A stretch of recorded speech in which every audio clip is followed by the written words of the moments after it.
that added to the cost of construction, that would have been the time. However, our leaders at the time wanted to build a structure that was a piece of art in and of itself. Its architecture, its pillars, and its marble floors. They knew that this building had to stand the test of time, but also be a building that the community was proud of. Here are some examples of great work by artists who have submitted applications for our buildings.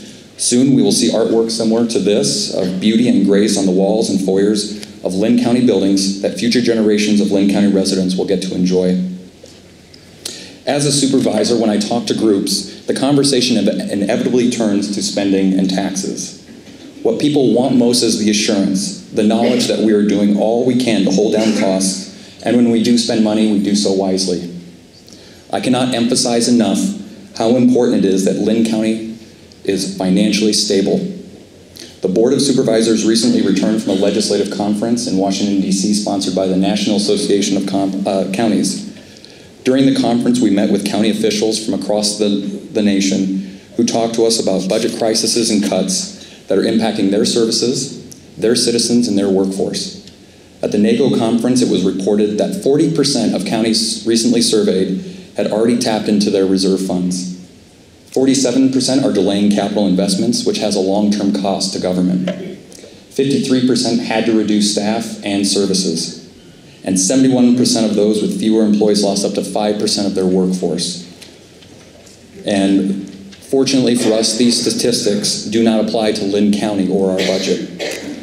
Last month, the Board of Supervisors unanimously approved its fiscal year 2012 budget of $130 million. Through the budgeting for outcomes process, we challenged our department head and elected officials to find ways to improve our organizational efficiencies. The budgeting for outcomes approach that we used, we were the only public entity in the state to use this new progressive philosophy, caused us to make some difficult decisions, and they were not perfect decisions, but in the end we created a responsible budget that met our strategic goals. Our goal was to keep the levy rate low, pay our flood recovery debt, and have minimal impact services. We are also restoring our general fund reserve to its pre-flood level of 25%. We have been steadily rebuilding our reserve fund balance since 2009, and we expect our budget reserve to be at full strength by the end of fiscal year 2012. Linn County's commitment to a 25% reserve to help us maintain our AAA bond rating, the highest rating possible. Our excellent bond rating has saved us substantial amounts in interest payments for rebuilding. Linn County is the only county in the state of Iowa that Moody's rating agency has designated with a AAA, a designation that we have proudly maintained since 1998. Our next year's budget also includes a 5-cent increase on the levy rate to pay down debt from our flood redevelopment projects, including our building projects. And there are two things worth noting about that. First, the rate of $6.12 per thousand taxable value is actually lower than the levy rate of 3 years ago. And our levy rate is the lowest among the 6 largest counties in the state of Iowa. I believe that Linn County's conservative fiscal management has kept us in good standing and allowed us to weather a natural disaster and an economic downturn. It positions us for the many challenges that lie ahead. It also allows us to continue providing the critical services that many residents count on every day. April is National County Government Month, which makes today's State of the County address especially important and timely. The purpose of National County Government Month is to raise awareness and understanding about the roles and responsibilities of counties.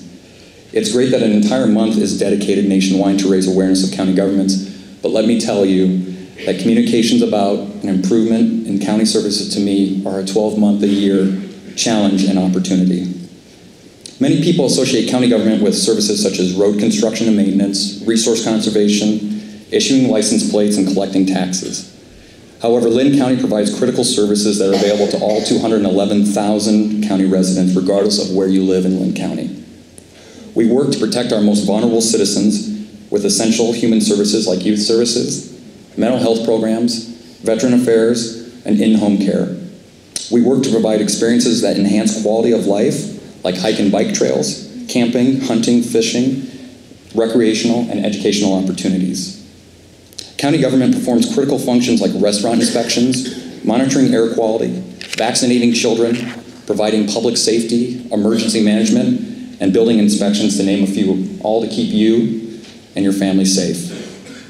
County government can oftentimes be a person's last resort to being homeless, living an independent life, or simply making ends meet.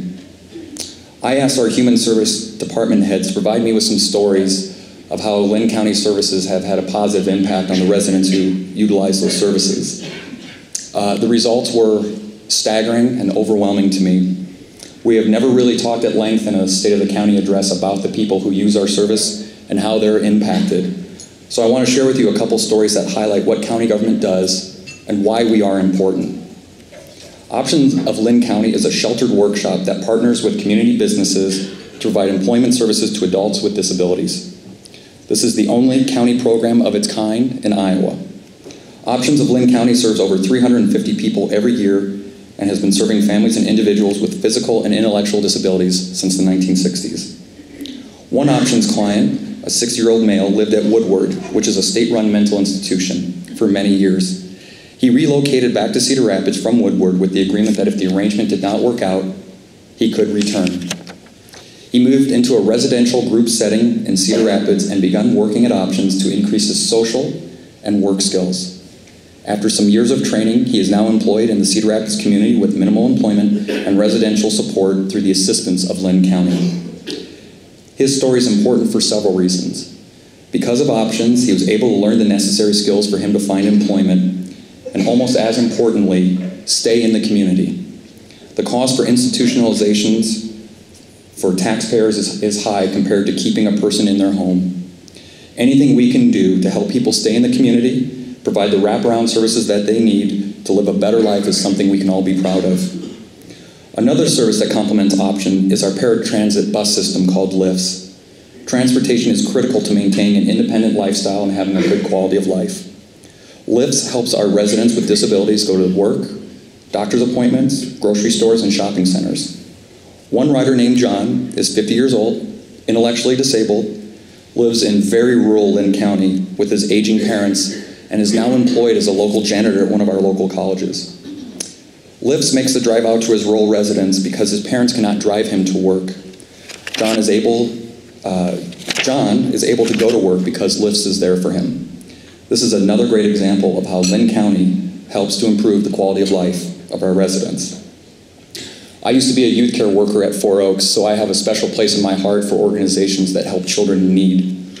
The Linn County Child Development Center is a collaboration between Cedar Rapids Schools, Grantwood AEA, and HACAP. The program serves some of our community's most challenging young children, including kids who have been dropped from other programs due to their high-risk behaviors because of significant developmental delays or communication disorders, behavioral or attachment disorders, and chronic health conditions. Enrollment at the center not only meets the needs of children, it also allows low-income parents to hold jobs and complete their education. Intervention during the early years of brain development affects lifelong learning capacity and behavior patterns. Research shows that early intervention programs like the Child Development Center create enormous savings for local taxpayers by lowering long-term costs for remedial services and incarceration.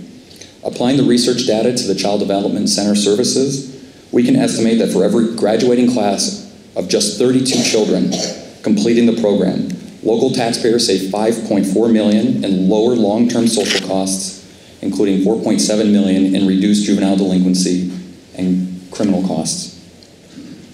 Linn County Veterans Affairs mission is pretty simple. Serve each veteran, remember their service, understand their needs. I believe Linn County has one of the best Veterans Affairs Department in the state of Iowa, and here's an example of why.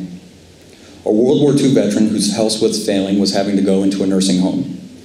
The cost of the nursing home began depleting his life savings. His wife worried that they weren't going to be able to keep their house and that she would have to sell it so she could get an apartment to help offset the costs. They came to our Veteran Affairs Department, spoke with our director, and he filed Aid and Attendance, a special monthly pension for wartime veterans to offset the cost of nursing homes. This World War II veteran was able to stay in the nursing home, his wife did not have to sell their house, and they were able to keep their life savings. This is just one of hundreds of success stories of Linn County Veterans Affairs assisting our veterans. Our goal every year is to provide excellent service to assist in building a better community while managing your hard-earned tax dollars in a responsible way. I'm going to post these stories on our website, linncounty.org, so you can learn more about their stories and our services. It is stories like these that show how important Linn County government is to our residents and why we are so much more than just roads, parks, and where you pay your taxes. It's a personal philosophy of mine that government works best when it works together. All Linn County citizens benefit when their government works together to find solutions to problems.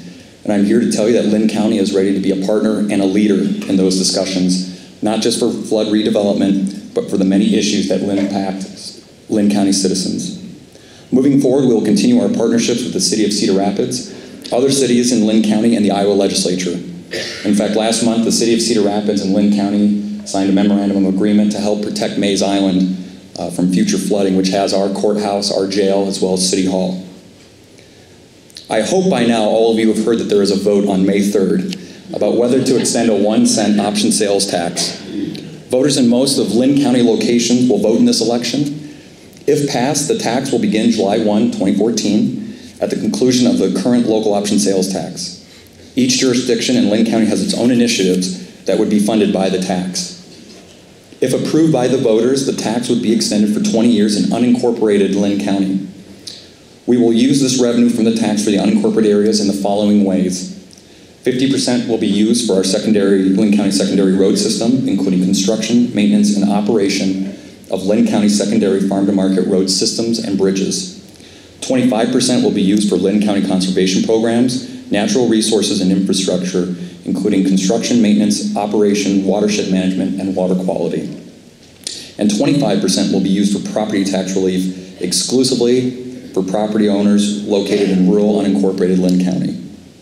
If the local option sales tax passes in both the metro and unincorporated area, approximately $100 million is expected to be generated for use in unincorporated areas of Linn County between July 2014 and June 2034, or about $5 million per year. If the local option sales tax does not pass in the unincorporated area but passes in the metro area, our rural residents will have to pay the tax in the metro area but not receive any of the benefits of our sales tax proceeds. It would be a shame to have a situation where rural residents were paying an increase in tax rates but not receiving any of the benefits. There are many needs in our rural areas. Our rural and farm-to-market roads help Quaker Oats, General Mills, and Cargill feed the world. We need to have a strong secondary road system that is improved and continually maintained. When families and young professionals look for a reason to locate, one of their considerations are parks and trails. We have great county parks and trails, and I look forward to even more recreation